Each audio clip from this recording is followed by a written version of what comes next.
क़ौम परस्त हुजण का ॻाल्हि कोन्हे।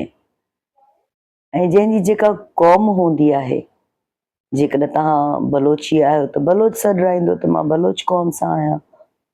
जेकॾहिं तव्हां पंजाबी आहियो त पंजाबी सॾु रहंदो त मां पंजाबी क़ौम सां आहियां। जेका तव्हांजी ॿोली हूंदी ऐं क़ौम तव्हांजी सकाफ़त जी सुञाणप हूंदी आहे। ऐं जिन क़ौम उनखे बि चइबो आहे जिन जी ॿोली, अदब, पाइण ओढ़ण, इहे समूरियूं शयूं, माॻ मकान, तारीख़ जंहिंजी हूंदी आहे, उहा सॾु रहंदी आहे हिकिड़ी क़ौम ॿोलीअ खां वठी। उन क़ौम खे उहे जॾहिं हिकु हंधि गॾु थींदा आहिनि त उनजी उहा सुञाणप हूंदी आहे।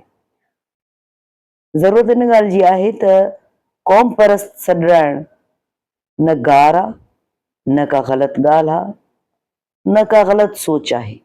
त जेकॾहिं मां चवां थी त मां क़ौम परस्त आहियां त मां नथी भायां त को मां इहा ग़लति ॻाल्हि करे रही आहियां। इन ॻाल्हि खे ध्यानु ॾियण जी ज़रूरत आहे घणी, जंहिंखे असां इग्नोर कंदा आहियूं।